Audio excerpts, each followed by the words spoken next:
From UFOs to psychic powers and government conspiracies, history is riddled with unexplained events. You can turn back now or learn the stuff they don't want you to know.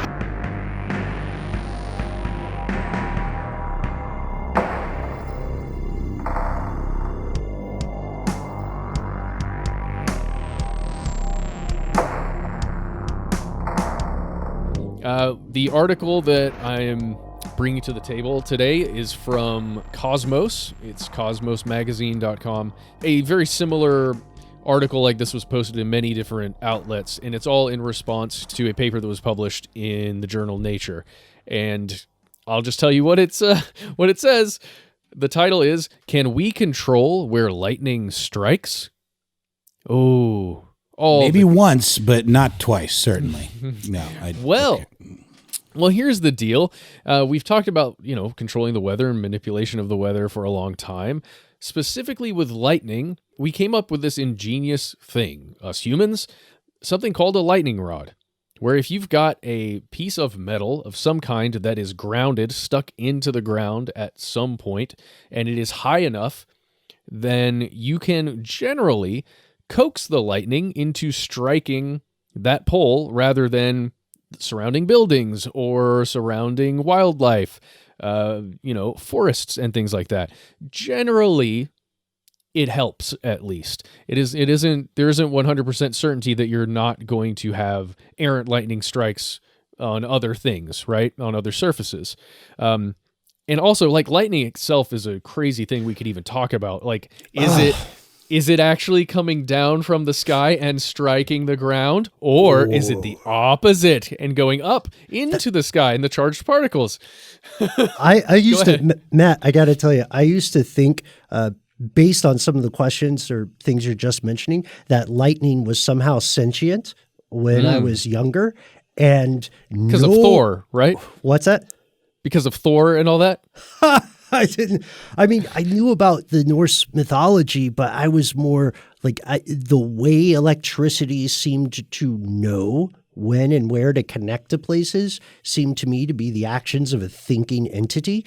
And no one corrected me. No one was like, hey, no, don't worry, kid. Lightning is not some sort of living thing. They were all just like, huh, yeah. Looking back, I think I probably talked to a lot of stoners about that. I also love how ultimately literally dirt simple the concept of grounding is. It's literally just connecting a thing to the ground, because lightning seeks the ground. So you have to ground your power, and that makes it where you're not going to be the path to the ground for the electricity, because it's already finding that path another way. Finding, seeking. I'm telling you, I haven't completely given up on this. It's a good point, Ben. I think you could probably maybe, and again, this is a layman's way, but you could probably talk about it in terms of potential and in terms of it's gonna seek. Okay, there again, I'm doing it. I guess no, you would use the term seek, or it's just going to naturally flow in a direction towards the path of least resistance, right? But humans can influence it. That's true. That's where we're going. But you're right, though. It is very much like a lot of the other natural processes, like you're speaking to there. Whenever there's a lack of something or less dense area next to a higher density area, there's going to be a flow. Things in nature want to find that equilibrium if possible. So let's talk about why are we talking about lightning and it possibly knowing where it's going to strike? What if we could just decide, hey, lightning, you're not going to strike there, and I've got this cool piece of technology from long, long ago that we're figuring out how to utilize to make that lightning, however smart you are, strike where I want you to strike, because I'm human and I'm smart and I can invent things. Well, there's a whole group of scientists, an international group of scientists who are attempting to come up with a way to guide lightning, I guess. And one of the reasons that their studies were spurred were because of the Australian fires that were occurring all over the country in 2019 and throughout parts of 2020 as well. And they wanted to see, would it be possible to prevent those dry lightning strikes that will hit an area in the outback somewhere or an area of foliage that is very, very dry and then ignite a large wildfire that then is extremely difficult to put out. Is there a way that we could make that lightning not hit any of these areas that we need to protect because they are vulnerable? I'm going to say force field dome situation. I'm going to recuse myself. Well, it sounds kind of crazy. They refer to it as a laser tractor beam technology, right? So we're already in Star Trek, UFO, flying saucers, realm here, and we're in the territory. But it may not be as crazy as it sounds just initially. Now, Ben, you guys, I think I've shared out these links to both of you guys, and you may have to help me through this. What they're doing here is they've got 2 electrodes. So imagine if you just hold up your hands kind of shoulder width here. If one of your electrodes on your left hand has a small hole in the center of it, it's like a cylindrical hole, and a laser gets shot through that hole and hits on the other electrode, which would be your right hand. And in between those 2 electrodes, there's essentially, I think it's charged particles in the center there that they used to show that when you shine this laser beam through this hole around a particle or a thing that they're calling a particle, and it heats up, you can force an electrical charge to follow along that laser. Like the laser can essentially heat certain areas between these 2 electrodes, and then it causes cooling in other places, like around where the laser is hitting. So you're essentially supercharging the air around this one thing, this one particle. And right now it's just laboratory testing. It's very small scale, and they're using, like, the lasers that they're using are not some giant, huge laser that you would imagine for some particle beam testing or for some, military purpose that would be weaponized or something like that. And they're thinking that if you just up the scale on something like this a little bit larger, you put it in strategic places, you'd be able to essentially coax the lightning rather than striking in any of these other places somewhat randomly. It would kind of funnel the charge through one of these things. And it isn't even really mentioned much in this article. And good Lord, I've been trying to make my way through the Nature article, which is a whole other thing that we've talked about before. But it seems as though if you could control lightning strikes in that way, you could harness that electricity. You could harness the heat, the everything that's being generated there to actually get power. If you could find a way to store it at these sites where you've got one of these specialized laser tractor beams. It's just, I don't know. It's super fascinating stuff. What else do you guys think about this? Going to be used for evil. I mean, they haven't done any in the field experiments. From what I understand at this point, the laboratory experiments have about 20 different iterations that prove the concept. And the concept is exactly what it sounds like. We have the technology, which I think you explained perfectly, Matt, to direct lightning, to guide it toward predetermined targets. So the reason the scientists are doing this, yes, it's to prevent forest fires, right? A little bit of a Smokey and the Bear vibe. But you don't have to have a forest fire to have a predefined target. That's the thing. The other issue here is, I would say the 2 issues are that, one, we cannot with absolute certitude make a thunderstorm happen somewhere yet. So if you wanted to hit something, or if you wanted to have that dry lightning, I think specifically, you would have to wait for it to occur, right? It's like a gun where you randomly find bullets that fit it, kind of like in a video game. That's interesting. It's true. But the second thing is, and perhaps I would argue one of the more important, is that our species has found ways to affect the weather before, and no good has come of it. Mm-mm. I mean, I always think of what is it, the cloud busting machine, and how that guy ended up kind of having to be on the lam because either A, it was totally fraudulent, or B, it was actually doing something and it was affecting climate in a weird, localized, and a wholly unpleasant way. I believe it potentially led to some floods, if I'm not mistaken, Ben. There are two things. So William Reich and Orgone Energy, that's where the cloud buster comes from. That's the guy who's getting chased down. The addition of, I believe, silver iodide into the sky can cause moisture to accrete. Rain make and cloud seeding. Cloud seeding, exactly right. And there's another story. I was talking about a specific episode. I was kind of crossing two paths because I think of cloud busting, that Kate Bush song, which is sort of the story of Wilhelm Reich and this idea of him having this like grand scheme of being able to influence the weather using this potentially fictional form of orgone energy. But the story we're also talking about is literally introducing a chemical element into the clouds that, gone unchecked, can actually wreak havoc on the environment in terms of overdoing it. Yeah. The alphabet guys used it in Southeast Asia during conflicts in Vietnam, Cambodia, and Laos, and it created massive flooding. Like it's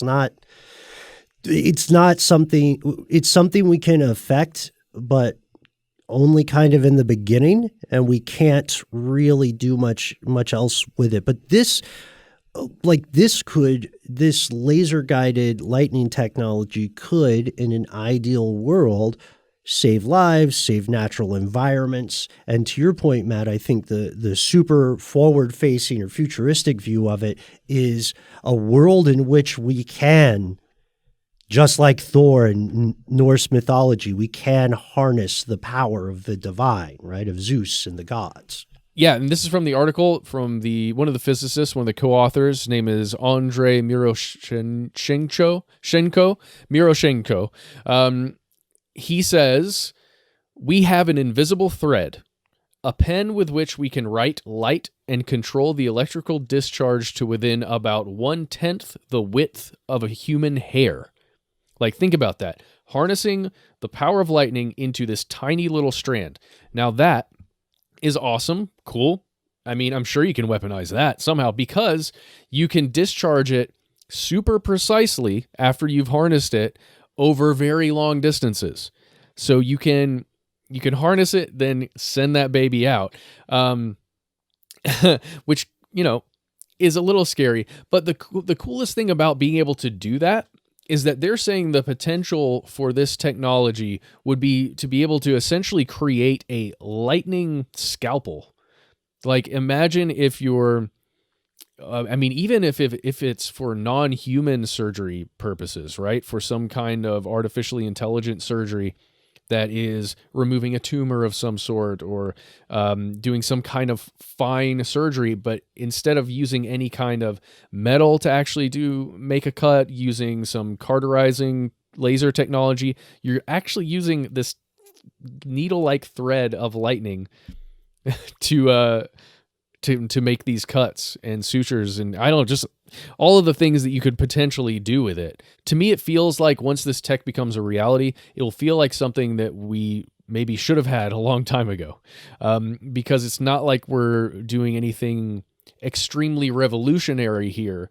We're just harnessing in a different way and thinking about it differently. That's what these scientists are doing. Yeah, creativity exists in the application of extant concepts as much as it does in the invention or quote unquote invention of new ones. But there's something Promethean about it, right? Like we have myths, age-old myths warning us that this kind of stuff could go sideways. I don't think the ancient Greeks were perhaps contemplating this in terms of using lasers. They wouldn't have been aware of lasers. But now the fact that it is proven in a lab means that someone is going to do it. I think in the article you share and in the study as well, or in the paper in Nature, their main stumbling block is not, can we do this in the field? The main stumbling block is, can we build technology that can absorb this massive pop of lightning? Electricity just shot right at you. Can we build something to catch the lightning? Now we know how to throw it. Now we just need somebody on the other end who won't be destroyed by it. I'm going to say some sort of Faraday cage-esque situation. I don't know. What would that look like? Catching lightning. You'd have to be able to absorb it and then shoot it back to the ground. Wouldn't it just be a lightning rod? Couldn't you just shoot it like at a thing that was grounded and then it would like absorb it? Well, there's not to plug away too much, but there's a great article on how stuff works called "Can We Harvest the Energy of Lightning?" This article, I don't believe, has the latest news here, but it shows people have been thinking of this question for several years. A single bolt of lightning is powerful enough to provide electricity to an entire household for a month. So this is a lot of juice. We just don't know. That's the thing. We don't know how to build something that can hold it long enough to discharge it in a usable, non-destructive way, right? Yep. It's a great way to put it, Ben. Yeah, because otherwise it's going to hit something and just cause an explosion, because you're talking about time scale. That's really what the matter is. Its intensity and time scale is really short. So what happens when lightning hits a lightning rod? Like it just goes to ground. It doesn't like scorch the earth though, does it? Oh yeah, dude. Really? Yeah, every time. No. It summons all sorts of creatures. I don't know if you've ever. Is this some sort of nerdy Magic the Gathering thing you're talking about, like the Scorched Earth campaign? Man, How Stuff Works still has the best SEO. You guys came right up. An article by John Zaviza, How Lightning Works, and the very first paragraph on it is about lightning rods, and it's essentially. You think of a lightning rod and you think of a rod, but it's actually more of a grid, a conductive grid that's connected to a single wire that's then buried in the ground nearby. And it, just essentially offers, like we said, a low resistance path to the ground for the lightning to find. Do you know what it says in this article, Ben? Yeah. What? What's it I'm say? going to read this to you. Oh, boy. Oh God. Are those good? Oh, God, The purpose of the lightning rod is not to attract lightning. It merely provides a safe option for the lightning strike to choose. Ah, yes. Yeah. All Choose. right. Okay. So the jury is still out on the sentience of lightning, and I can see the joy in Ben Boland's face on that very fact. Guys, I'm telling you, I've got a horror novel that is entirely about this idea. It's obsessed me. Let's do away with the new gods. Let's go back to worshiping lightning and stuff like that. Let's be animist. Let's do it. Yes. Let's Okay. do it.